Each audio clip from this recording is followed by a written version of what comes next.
안녕하세요. 커피앤톡입니다. 오늘도 와주셔서 감사드리고요. 바로 사연 읽어보겠습니다.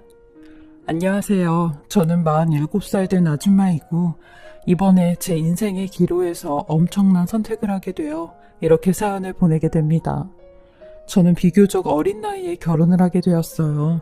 25살에 결혼을 했는데 가난한 저희 집에선 제가 하루라도 빨리 시집을 가는 게 도와주는 거라고 하셨어요.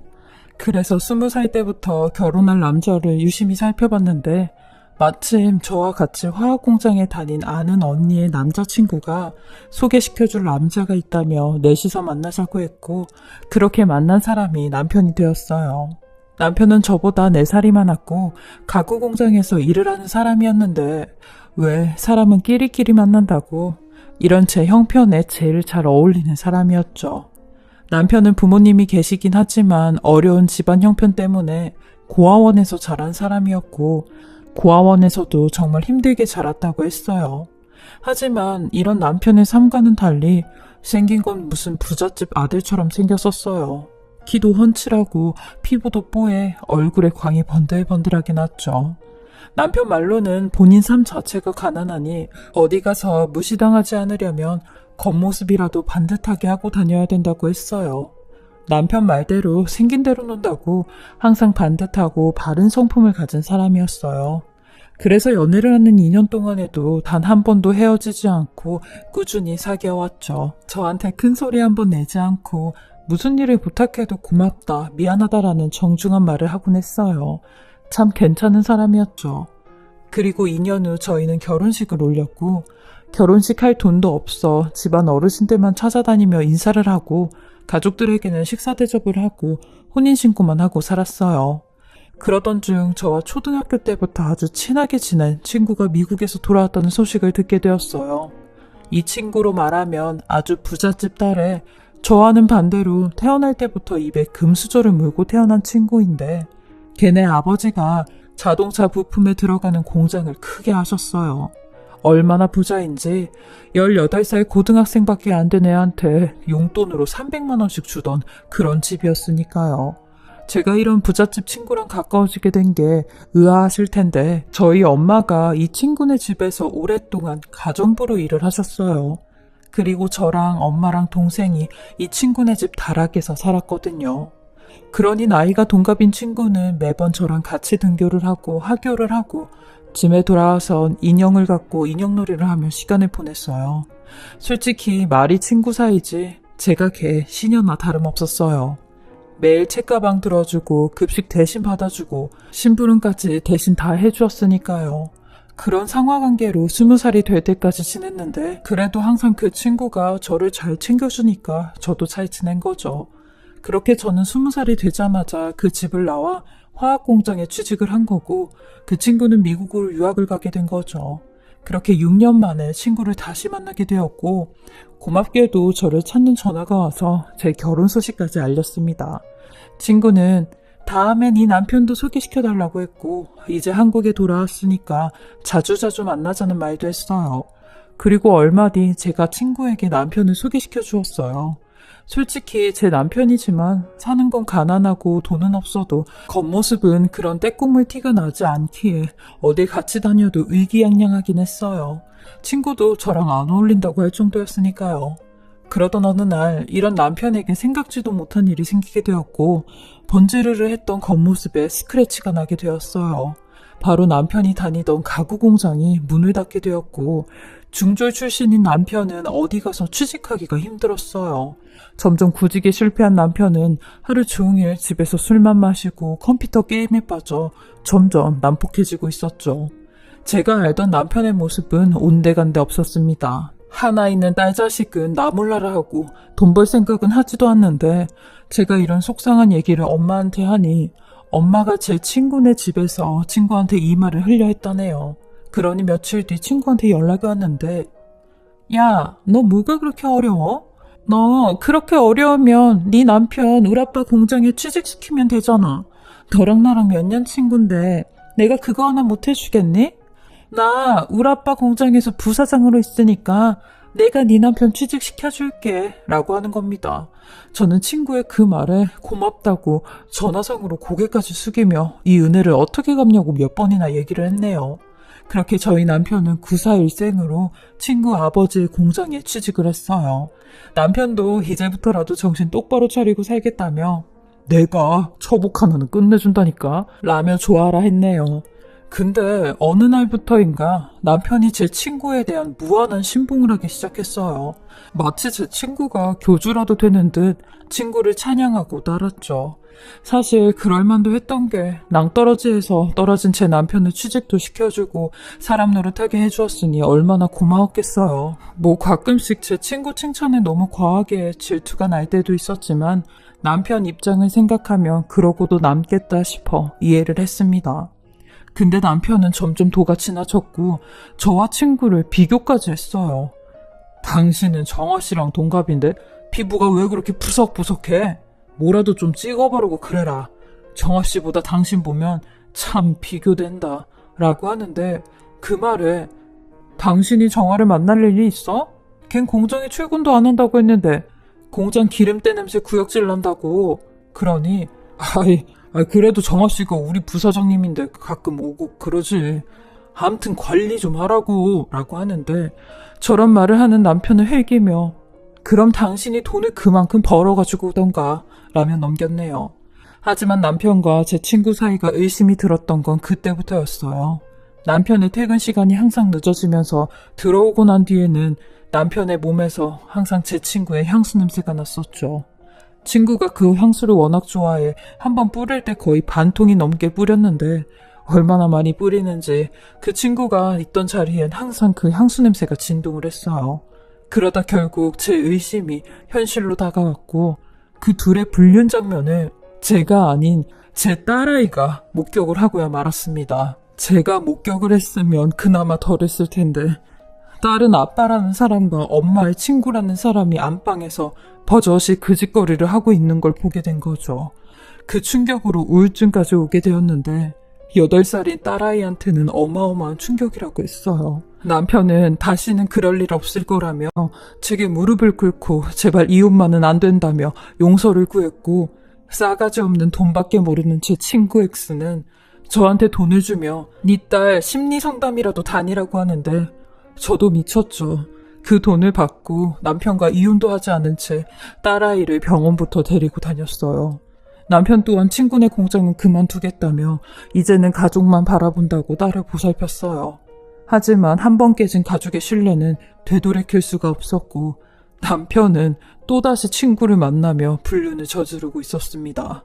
근데 이 사실을 알게 된 것도 딸의 편지를 통해서였어요. 그리고 이 편지가 딸의 마지막 편지가 되었죠. 딸이 남편 놈과 제 친구 X가 같이 찍은 사진을 지 아빠 핸드폰에서 보게 되었고 그 충격으로 딸이 세상과 영영 작별을 하고 말았어요. 그때 딸의 나이는 고작 14살이었습니다. 계속 우울증 치료를 받고 있었는데 치료가 되기도 전에 또 지가 받았던 상처를 다시 받게 된 거죠. 저는 남편 놈과 그 친구 X에게 네 둘 때문에 우리 딸이 그렇게 된 거라고 살려내라고 난리를 피웠어요. 그러니 친구는 증거 있냐며 엄한 사람을 잡고 있다고 했죠. 그리고 남편 놈도 말도 안 된다며 친구는 6년 만에 만나고 단 한 번도 마주친 적도 없다고 하는데 저는 그 쓰레기 같은 인간 둘을 상대할 시간도 없이 딸의 장례를 치르게 되었어요. 근데 남편 놈이 얼마나 개쓰레기냐면요. 딸이 입간을 하는 그 저녁 시간에도 차에서 제 친구랑 그 짓거리를 하고 있었어요. 저한테는 지는 딸의 마지막 모습을 도저히 볼 수 없다며 나가 있겠다고 했는데 장례식장에서 부모 두 분 다 있어야 된다며 급하게 남편 놈을 찾으러 다니다가 그 모습을 발견하게 된 거죠. 저는 그 모습에 눈이 뒤집혀 손에 잡히는 대로 돌멩이로 친구 X의 차 유리를 박살을 냈고 내가 오늘 니네들 내 손으로 보내버린다고 미친 사람처럼 폭주를 했어요. 그러니 남편과 그 둘은 차 밖으로 나와 그만하라고 말리기 시작하는데 저는 친구에게 다가가 손을 올려 바닥으로 내리쳤고 이러고도 니네 둘이 아무 사이가 아니었다고? 이러고도? 너도 네 엄마랑 똑같이 그 더러운 피가 흐르고 있는데 내 딸 살려내.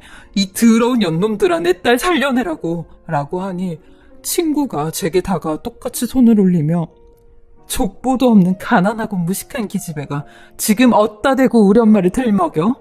네 자식이 널 닮아서 약해 빠진 걸 어쩌라고. 탓하라면 날 탓하지 말고 네 남편을 탓해 기집애야. 저러니 지 남편도 나한테 뺏기는 거지. 그지 같은 기집애 라고 하는데 제가 바닥에서 일어나 다시 그 친구한테 돌진을 하니 중간에 남편놈이 저를 밀치더라고요. 그만하라고요. 저는 남편의 밀침에 몇 미터 밖으로 나가 떨어졌고 꼬리뼈로 떨어지는 바람에 아무 느낌도 받을 수 없었어요. 그리고 저를 지나치며 이제 그만 이혼하자. 너 이러는 거 진짜 지긋지긋하고 네가 이러니까 우리 서영이가 그런 선택을 한 거야. 라는 말에 이성을 잃었어요. 그리고 딸의 영정사진 앞에서 너 같은 새끼는 애비 자격도 없는 놈이라며 당장 꺼지라고 내 눈앞에서 사라지라고 했어요. 제 친정 식구들 또한 제 얘기를 듣고 남편을 문전박대했고 마지막 딸이 가는 모습까지 보지 못했죠. 그렇게 저는 남편놈과 이혼을 하게 되었어요. 7년 전 그때는 간통죄가 있었는데 돈 많은 친구 기집애 있는 남편놈한테까지 비싼 변호사를 붙여주며 제게 제대로 된 증거가 없어 간통을 인정할 수 없다며 초범이라는 집행유예를 받고 처벌이 끝나게 되었어요. 그 둘은 제게 아주 보란듯이 재혼을 하게 되었고 들려오는 소문으로는 자식까지 낳았다고 했었죠. 그렇게 저는 뼈가 저리는 고통으로 7년을 살아왔고 일도 나가지 못해 직장에서 잘려 2년 동안 폐인 생활을 하게 되었어요. 단 한 번도 집에서 나가지 않았고 커튼을 치지도 않고 살았습니다. 그렇게 살이 13kg가 넘게 빠지고 죽기 일보 직전까지 갔을 때 꿈에 제 딸이 나왔어요. 근데 저를 보며 사무칠 정도로 엉엉거리며 울더라고요. 아무 말도 하지 않고 고개만 흔들며 엉엉거리는데 그 모습에 이렇게 살면 안 되겠다 싶어 그때부터 백화점 청소일을 하러 다녔어요.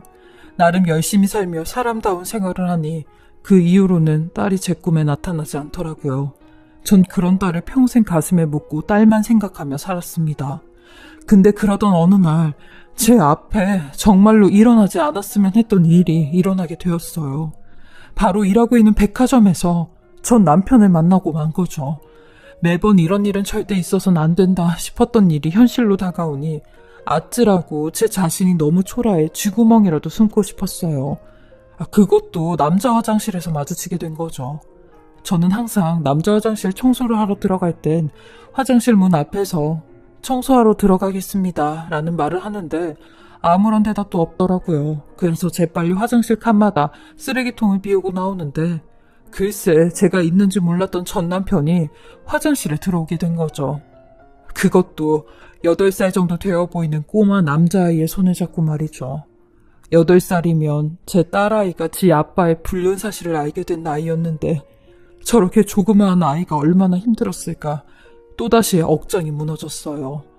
전 남편도 절 보며 흠칫 놀라 눈이 2배로 커졌고 저 또한 들고 있던 집게를 떨어뜨릴 뻔했어요. 몇 초간의 정적 끝에 전 남편 옆에 있던 남자아이가 아빠 나 급해 빨리 들어가자 라고 하더라고요. 그 말에 전 남편이 정진아 저기 비워져 있는 칸으로 들어가. 아빠 여기서 기다리고 있을게 라고 하니 꼬마아이는 화장실로 들어갔고 저는 새빨개진 얼굴을 하고 고개를 숙이며 잽싸게 화장실을 나가려고 했어요. 그러니 전 남편이 제 팔을 잡는 겁니다. 그러면서 들릴 듯 말 듯한 목소리로 아니 당신 여기서 뭐하고 있는 거야? 라고 하는데 저는 그런 전 남편의 손을 뿌리치고 네가 뭔데 상관을 떨고 자빠져 있어. 네 자식놈한테 네가 한 짓거리 읊어주기 전에 이거 놔 라고 하니 바로 손을 놓더라고요. 그리고 뒤도 안 돌아보며 나갔습니다. 근데 문제는 그 다음 날이었어요. 아니 전 남편 놈이 다시 또 저를 찾아온 겁니다. 그러면서 아주 처량하게 저를 쳐다보며 당신 얼굴이 왜 그렇게 많이 야위었어? 여태 이러고 지낸 거야? 라는 말과 지 명함을 한 장 주며 힘들 때 연락해. 7년 전에 내가 당신하고 내 딸 서영이한테 했던 짓들 너무 후회하고 반성해. 그러니까 내가 당신을 도울 수 있는 일이 있다면 도와줄게 라는 겁니다. 저는 그런 전 남편 놈의 얼굴에 명함을 집어던지며 너 왜 이제 와서 꼴값인데 왜 꼴값 떠는 거냐고 라고 했어요. 그러니 울먹이는 목소리로 나 그 집에서 사는 거 사람 대우받으면서 살지도 못하고 인간 이하의 대우받으면서 살아. 내가 당신하고 서영이한테 했던 짓 그거 벌 받고 있는 것 같더라고. 그리고 당신이 나한테 얼마나 잘해줬는지도 알게 되었고 몇 년 전부터는 당신 생각이 많이 났었는데 이렇게 당신 우연히 만나게 된 게 우연이 아니라 그동안 당신한테 했던 거 갚으려는 하늘의 뜻 같아 라며 질질 짜고 있는데 네가 나한테 뭘 해줄 수 있냐고 했어요. 우리 딸 다시 살려낼 수 있냐고 했죠. 아님 돈 몇 억이라도 갖다 줄 수 있냐고 했어요. 그러니 아무 소리도 못하는 겁니다. 그러면서 제 손에 또 명함을 쥐어주며 연락하라고 냅다 도망을 가버리는데 저는 그 명함을 다시 바닥에 던졌고 한참을 그 자리를 떠날 수 없었어요.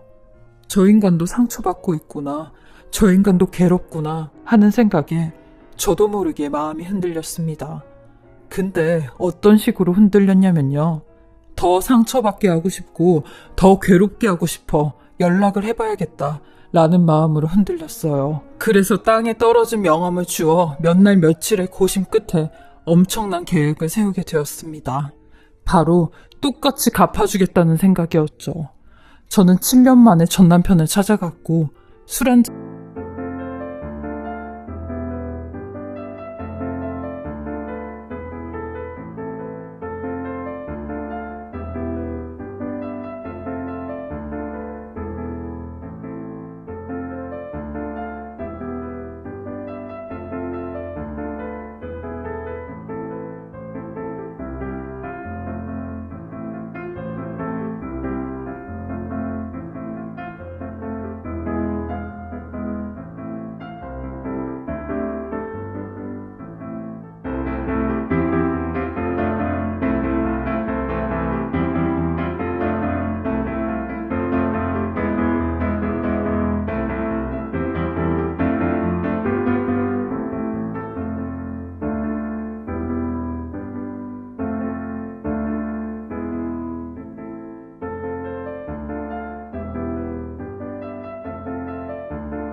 사달라고 했습니다.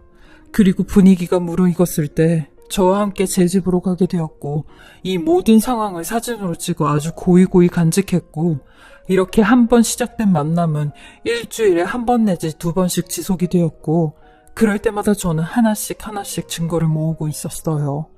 그리고는 딱 10번 정도 만났을 때부터 전 남편 놈이 저한테 완전 푹 빠지더라고요. 뭐 저랑 이러니까 옛날에 연애했을 때가 생각이 난다는 둥 몇 년 만에 남자가 된 것 같다는 둥 그래서 저도 이런 전 남편 놈을 살살 긁어 돈을 요구했습니다. 나오지도 않는 눈물을 쏟아가며 당신한테 이혼당하면서 제대로 된 위자료도 재산분할도 못 받고 나와서 반값 낼 돈도 없고 빚진 돈도 못 갚아서 빚쟁이들이 매달 나를 찾아온다고요. 나도 우리 딸 곁으로 떠나고 싶다고 했죠. 그러니 본인도 그 부분에 대해서 미안하게 생각한다며 행여나 그런 생각하지 말라고 당신마저 떠나면 나는 누굴 보고 살아야 되냐는 말까지 하더라고요. 이런 등신 같은 머저리였죠. 그러면서 저한테 돈 3천만 원을 주는데 일단 이걸로 빚을 갚으라고 하며 수중에 지가 가지고 있는 돈은 이 돈뿐이라고 하더라고요.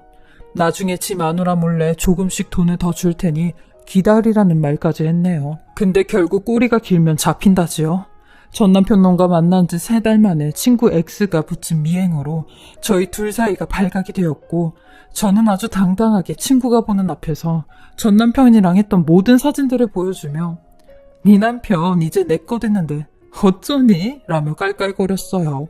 그러니 전 남편 놈은 제가 지 사진을 찍은 걸 보곤 기겁을 했고, 친구 기집애도 제 휴대폰을 받아들곤 손을 파르르 떠는데 제게 다가와 입에 담지 못할 말을 하는 겁니다. 전 그 소리에 더 박장대소를 하며 얘, 너는 내가 먹었던 거 안 먹었니? 너야말로 먼저 더러운 짓거리 하고 다녔으면서 어디서 깨끗한 척이야? 아, 네 아들도 네가 깨끗한 줄 알지? 네가 이 세상에서 제일 더러운 건 모르지? 라고 했어요. 그러니 표정이 싹 굳더니 자기 아들은 건들지 말라고 하더라고요. 사실 저도 그 아이는 건드릴 생각은 하지도 않았어요. 걔가 무슨 잘못인가요? 그냥 먼저 간 제 딸의 한이라도 풀어주고 싶어 그 두 연놈들의 아들을 들먹인 거죠. 저는 그런 친구와 전 남편에게 왜? 무서워? 내 딸한테 그렇게 한 건 다 잊었나 보지? 이 사진들 여러 개야. 요새는 초딩들도 다 핸드폰 가지고 있던데 네 아들 번호 나도 알고 있다. 그리고 네 아들이 어디 초등학교 다니는지 네 아들 친구들은 누군지 다 알고 있지 라고 하니 사재기들 어떻게 하면 그만 멈출 거냐고 하더라고요. 그래서 전 그 말에 니네 둘 당장 내 앞에서 잘못했다고 싹싹 빌고 내 딸한테 찾아가서 진심으로 미안하다고 빌어. 안 그럼 나도 가만 안 있을 거야 라고 했죠. 그러니 전 남편 놈이 먼저 무릎을 꿇고 친구 기집애는 뒤이어 떨떠름하게 무릎을 꿇는데 그런 친구한테 제대로 꿇으라고 했어요. 어디서 더러운 상간녀 짓은 혼자 다 하고 다녔으면서 깨끗한 척을 하냐고 제대로 사과하라고 했네요. 그리고 며칠 뒤 딸이 있는 수목원으로 찾아가 내 눈앞에서 사과하라고 시켰어요. 그러니 전 남편 놈은 7년 만에 딸 앞에서 오열을 하며 아빠가 미안하다고 죽을 죄를 졌다고 하더라고요. 그리고 상간녀 친구도 고개를 숙여 잘못했다고 하는데 이걸로도 분이 안 풀렸어요. 그저 딸한테 이렇게밖에 해줄 수 없어 미안할 따름이었죠. 그리고 지난달 저는 한 통의 소장을 받게 되었어요. 상간녀 친구가 저한테 소송을 걸었더라고요. 상간녀 소송이요. 전 남편 놈도 저한테 연락이 와 자기 인생 망했다며 이혼당하게 생겼다는데 빈털터리도 모자라 지금 빚을 지고 쫓겨나게 생겼다고 하는 겁니다. 그러면서 이제 어쩌냐고 저한테 줬던 돈을 다시 달라고 하는데 어이가 없어. 이 미친 인간아, 그걸 왜 나한테 달라고 하고 있어?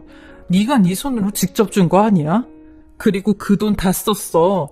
결국엔 너는 네가 뿌린 대로 거두는 거야. 그리고 너 2번 다시 연락했다간 나한테도 소송당할 줄 알아. 하며 전화 끊었습니다. 그리고 그깟 상간녀 소송이요? 위자료요? 저 그 돈 어떻게 해서든 빚을 져서라도 줄 생각했어요. 변호사 사무실 가서 알아보니 보통 3천만 원 정도 청구가 된다고 하는데 그깟 3천만 원? 그 위자료 주고 그 두 쓰레기들 가정 파탄 내고 이혼시켜야 제 눈에 그리고 제 딸 눈에 피눈물 나게 했던 죗값들 치를 수 있을 것 같아요. 제 사연 들으시는 분들은 어쩌면 제가 너무하겠다고 생각하시겠지만 저는 제 인생과 제 딸의 인생을 버린 두 인간들을 위한 최고의 복수라 생각하고 이런 돌이킬 수 없는 선택을 하게 되었습니다. 저 또한 떳떳하게 위자료 낼 거고요. 받을 벌이 있다면 달게 받을 생각입니다. 이렇게라도 하니 제 마음이 조금은 아주 조금은 가벼워지네요. 저의 미련하고 우둔한 이야기 들어주시고 읽어주셔서 감사하고요. 제 이야기 들어주시는 모든 분들은 좋은 일만 있으시길 합니다. 비록 한 많은 여자의 염원이라도 행복하시길 진심으로 바라겠습니다.